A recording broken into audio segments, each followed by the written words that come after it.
Students, आज हम discuss करेंगे atomic mass and molecular mass को। सबसे पहले हम लेंगे एटॉमिक मास। डेल्टन की एटॉमिक थ्योरी की सक्सेस के बाद और उसका जो एक इम्पॉर्टेंट कंसेप्ट उस थ्योरी ने जो दिया था कि ईच एलिमेंट हैड अ, क्या इम्पॉर्टेंट कंसेप्ट था? Each element had a characteristic had a characteristic atomic masses। ठीक है, कि हर एक एलिमेंट का क्या होता है, एटॉमिक मास होता है, उसकी करेक्टरिस्टिक प्रॉपर्टी है।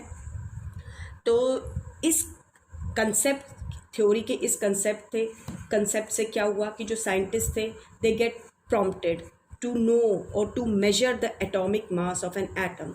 कि जो साइंटिस्ट थे वो और भी उत्सुक हो गए और वो उनकी कोशिश ये रही कि वो एटम जो है, ठीक है, कि वो एटम का एटॉमिक मास मेजर कर सके।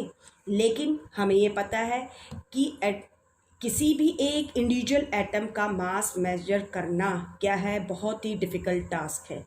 क्यों? Because atoms are so small, इतने छोटे हैं that they can not be seen easily, हम उन्हें आसानी से देख नहीं सकते हैं। तो इस प्रॉब्लम को दूर किया था किसने? इस प्रॉब्लम को दूर किया कि एक एटम का मास तो नहीं निकाला जा सकता, तो फिर हम एटॉमिक मास कैसे निकालते हैं? तो this was solved by relative atomic mass. ठीक है, इसने इस समस्या को दूर किया। इसके अंदर क्या होता है रिलेटिव एटॉमिक मास में, कि हम क्या करते हैं, एक कोई भी एलिमेंट है उसके एटम को स्टैंडर्ड चूज़ कर लेते हैं या उसको रेफरेंस के तौर पे लेते हैं और फिर हम कंपेयर करते हैं बाकी एलिमेंट्स के एटम को। तो रिलेटिव एटॉमिक मास के अंदर क्या होता है, हम क्या करते हैं, हम पता लगाते हैं हाउ हैवी एन एटम, कि कोई एटम कितना हैवी है, how heavy an atom of a particular element is in comparison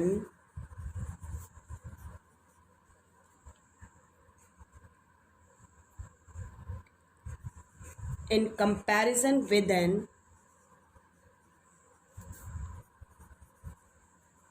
atom of another element, जिसको हमने क्या किया है, chosen as standard और रेफरेंस। ठीक है, तो हम जो है जब मास को हम क्या करते हैं, किसी भी एलिमेंट का मास जब हम कंपेयर करते हैं किसी भी स्टैंडर्ड एलिमेंट के साथ या जो रेफरेंस एलिमेंट है उसके साथ, तो हम उस एटॉमिक मास को रिलेटिव एटॉमिक मास कहते हैं। आगे बात समझ में, रिलेटिव एटॉमिक मास किसे कहते हैं? नॉर्मली हम क्या कहते हैं जब हम मास कंपेयर कर रहे हैं, क्या, when the mass of the element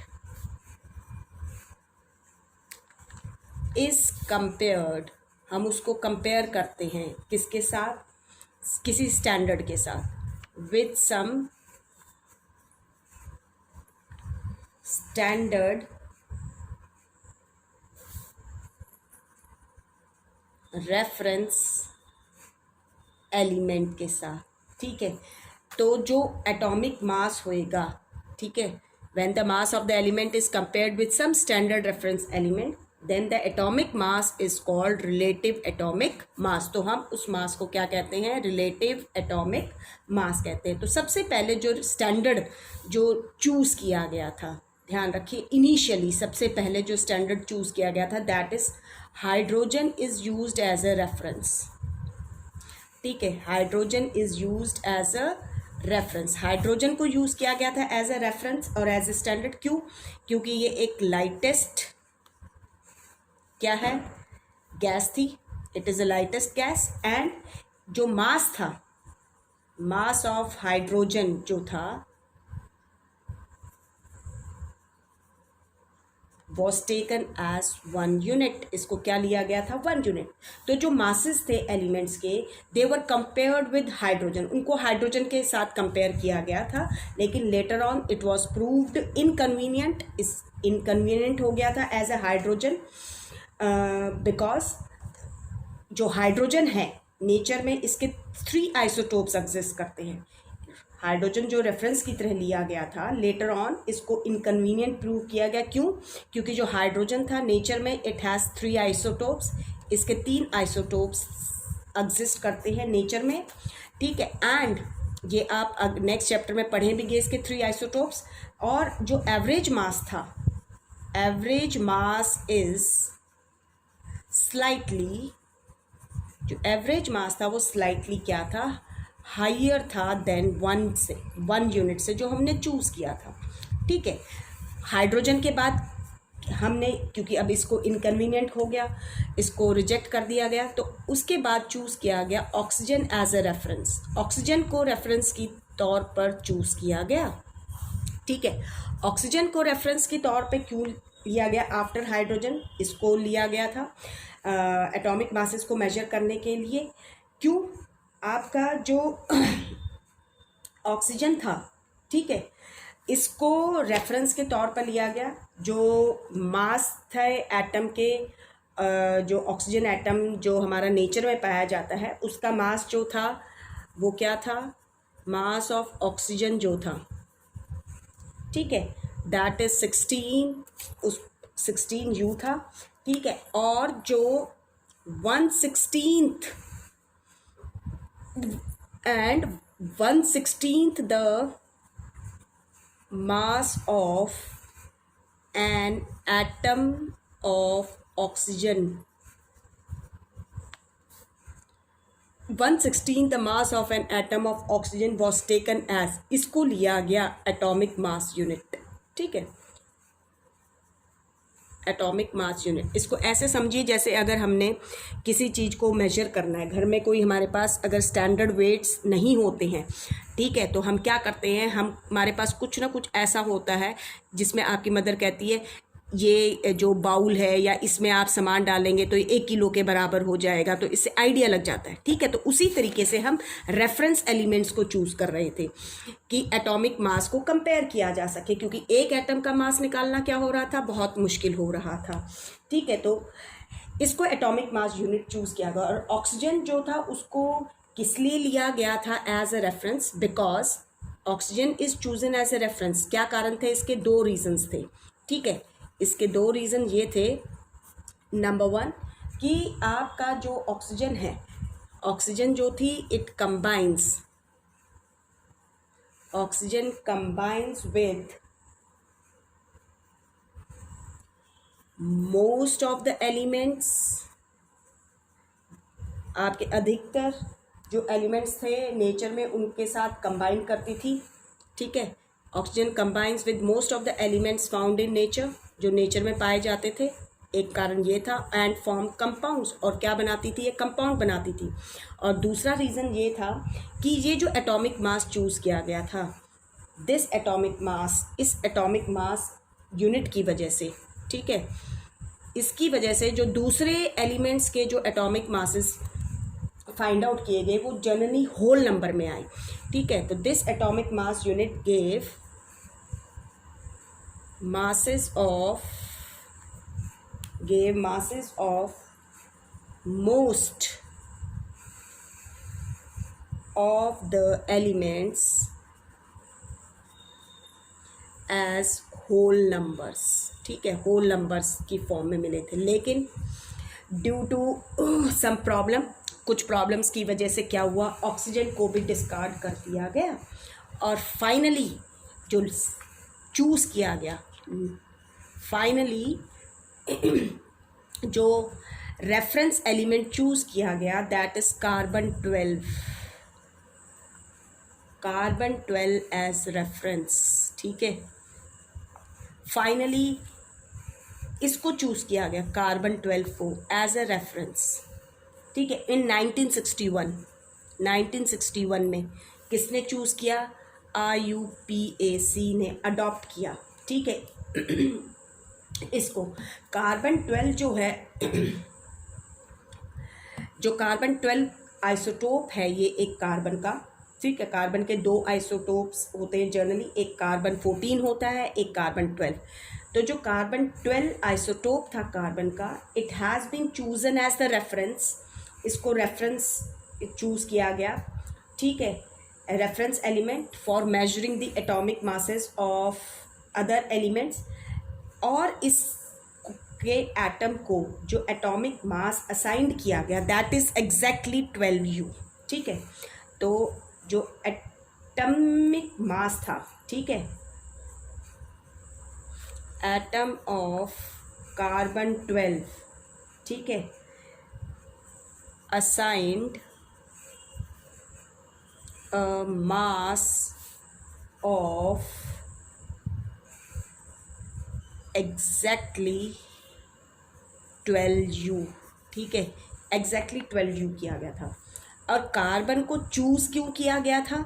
क्योंकि जो कार्बन 12 है ये क्या है आपका, it is a stable isotope. एक ये, क्योंकि ये कार्बन का स्टेबल आइसोटोप है, ठीक है, स्टेबल आइसोटोप ऑफ कार्बन, ठीक है, विच जो कभी भी क्या है, चेंज नहीं होता है समय के साथ, which does not change with time. आ गई बात समझ में, इसलिए इसको चूज किया गया। और जो एटॉमिक मास यूनिट थी, हमने पहले एटॉमिक मास यूनिट क्या ली थी, 1/16 the mass of an atom of oxygen. लेकिन अब एटॉमिक मास यूनिट को हम कैसे डिफाइन कर रहे थे, atomic mass unit is defined as exactly 1/12, exactly 1/12 the mass of one, exactly atomic mass unit is defined as exactly 1/12 the mass of one atom of carbon 12, ठीक है, यानी कि 1 AMU, 1 atomic mass unit is equal to क्या है, 1/12 the mass of carbon 12 atom. आ गई बात समझ में। यानी कि अगर आप एक एटम को हम स्फेरिकल मानते हैं, ऐसे स्फेयर शेप में, आप इसके ऐसे बराबर हिस्से कर दीजिए, ठीक है, तो आप जब इसके ऐसे बराबर हिस्से 12 बराबर हिस्से करेंगे तो जो एक हिस्सा होएगा, ठीक है, अगर हम इसके बराबर 12 हिस्से करते तो जो एक हिस्सा है दैट इज़ 1/12, ठीक है, 1/12 ऑफ कार्बन एटम, जिसको हम 1 एटॉमिक मास यूनिट कहते हैं। तो 1 AMU इज इक्वल टू क्या है आपका, मास ऑफ कार्बन 12 एटम अपॉन में 12। आ गई बात समझ में। और ध्यान रखिए जो एब्सोल्यूट मास होता है, एब्सोल्यूट मास जो है of an atom of carbon 12, absolute का मतलब होता है एक्चुअल मास जो है एक कार्बन एटम का, कार्बन 12 जो आइसोटोप, कार्बन का जो आइसोटोप क्या है 12, ठीक है, उसके एक एटम का जो एब्सोल्यूट मास यानी एक्चुअल मास जो है वो है 1.92 इंटू 10⁻⁻23 ग्राम होता है। तो हमारे पास इसका मतलब देयरफॉर हमारे पास 1 AMU जो है वो इज इक्वल टू कितना हो गया, 1.992 इंटू 10⁻⁻23 अपॉन में 12। जब आप इसको कैलकुलेट करेंगे तो it comes about to be 1.66 into 10⁻⁻24 ग्राम। आ गई बात समझ में। तो दिस इज़ दी 1 AMU।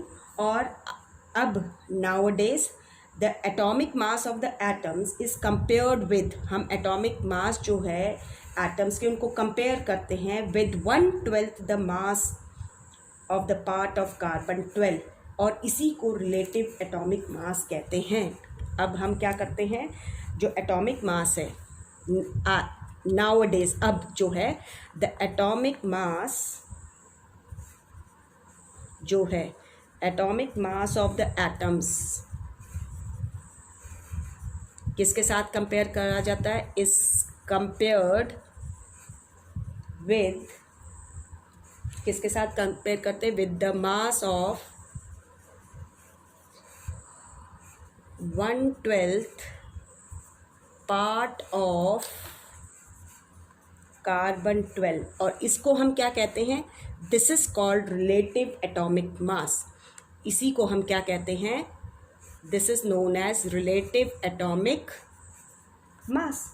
ठीक है, तो हम इसमें क्या करते हैं, रिलेटिव एटॉमिक मास में कंपेयर करते हैं। तो रिलेटिव एटॉमिक मास को में हम निकालते हैं, तो ध्यान रखिएगा।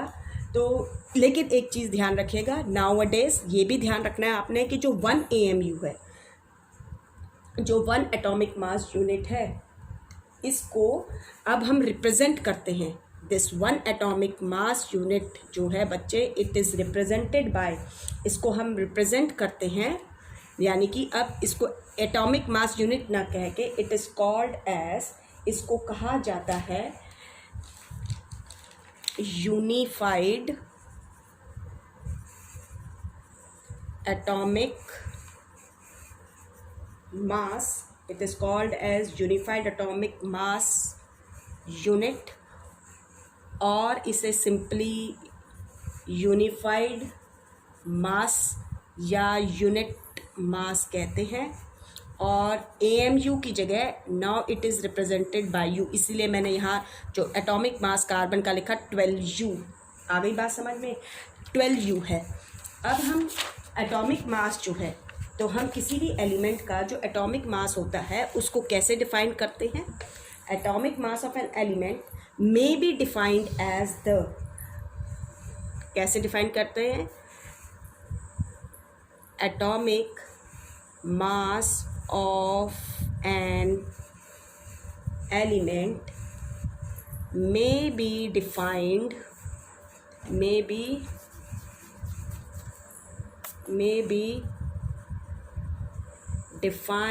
as the number of times an atom of the element is heavier than 1/12 of the mass of an atom of carbon 12।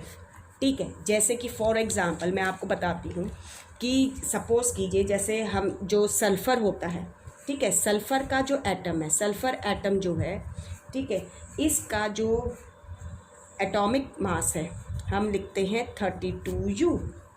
इसका मतलब क्या है, इट मीन्स, इसका मतलब ये है, it means 1 atom of sulphur is 32 times heavier than 1/12 part of carbon 12। आ गई बात समझ में। तो ये आपका था, लेकिन वहीं पर अब आप देखेंगे कि हमारे पास कुछ एटॉमिक मासेस जो होते हैं वो फ्रैक्शन में होते हैं। हमारे पास फ्रैक्शनल एटॉमिक मासेस भी हैं। आ गई बात समझ में।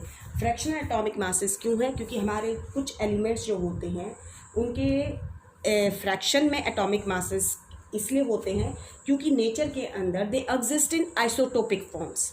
ठीक है, नेचर में वो आइसोटोपिक फॉर्म्स में एग्जिस्ट करते हैं। आइसोटोपिक फॉर्म्स होती हैं, और ये आइसोटोपिक फॉर्म जो होती है साथ में डिफरेंट रेशियोज़ में होती हैं, इन डिफरेंट रेशियोज़। ठीक है, तो हमारे जो एलिमेंट्स जिनके फ्रैक्शनल एटॉमिक मासेस होते हैं क्यों होते हैं? क्योंकि ये एलिमेंट्स नेचर के अंदर आइसोटोपिक फॉर्म्स में एग्जिस्ट करते हैं और इनकी रेशोज भी डिफरेंट होती हैं।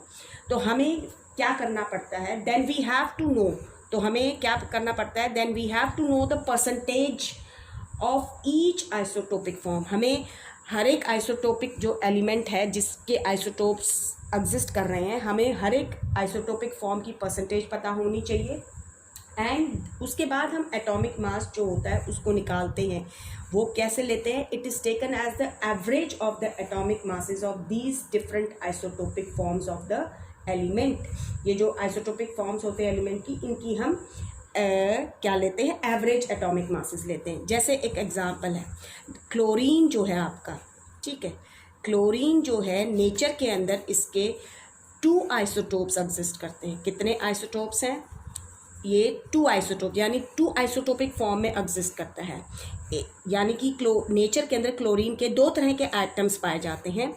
एक क्लोरीन के एटम्स जो होते हैं उनका मास 35U होता है, और जो दूसरा क्लोरीन एटम है उनका मास 37U होता है, ठीक है। और नेचर के अंदर इनकी जो रेशो है दैट इज़ 3:1, यानी कि जो क्लोरीन के एटम जिनका मास 35U है, नेचर में ये 75% 75% पाए जाते हैं, और जो क्लोरीन के एटम जिनका मास 37U है वो नेचर में 25% पाए जाते हैं, क्योंकि रेशो 3:1 है। तो हम क्या निकालेंगे? अब हम इनका एवरेज निकालेंगे। Average atomic mass of chlorine atom जो है, ठीक है, एवरेज एटॉमिक मास जो होएगा क्लोरीन एटम का, वो क्या होएगा? इसका कितना है? 75%। तो हम क्या करेंगे? 75% ऑफ 35U प्लस में 25% ऑफ 37U, तो वी गेट द एवरेज। तो ये क्या आएगा आपका बच्चे? 75/100 मल्टीप्लाई 35 प्लस में 25/100 multiply 37। 25 1s are 25 4s are 25 3s are 25 4s are, तो we are having 3 multiply 35 upon में 4 प्लस में 37/4। व्हेन यू मल्टीप्लाई, इन दोनों को मल्टीप्लाई करेंगे 105/4 प्लस 37/4, आपका 4 LCM आएगा इसमें, और ये हो जाएगा 105 प्लस 37, ये आपका होएगा नियर अबाउट 142/4। जब आप इसको डिवाइड करेंगे 35.5U, यानी कि जो एटॉमिक मास है क्लोरीन का वो हम क्या लिखते हैं? 35.5U। तो ये फ्रैक्शन में आया, ठीक है, इट इज़ अ फ्रैक्शनल, ये फ्रैक्शन के अंदर है। लेकिन इसका मतलब ये नहीं है, this does not mean that any one atom, कि कोई भी एक एटम जो क्लोरीन का है उसका मास कितना है?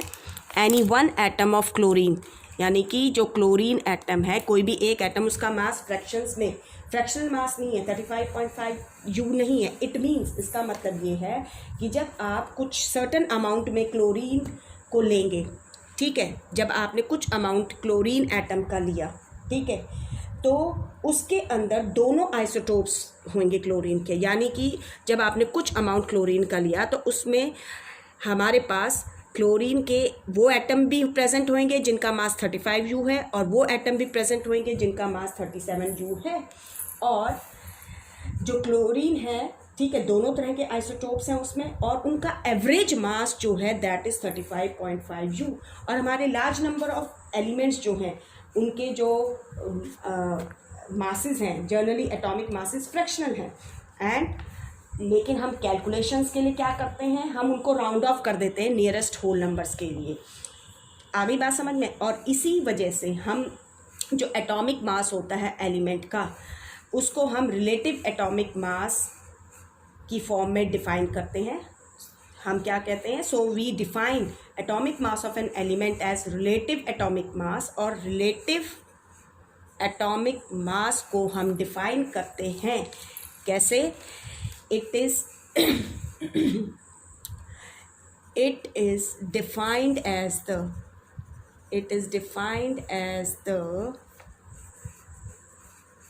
average it is defined as the average mass of the atom of an element as compared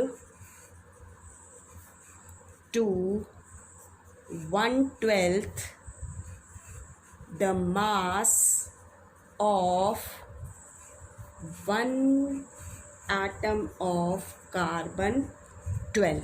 आ गई बात समझ में।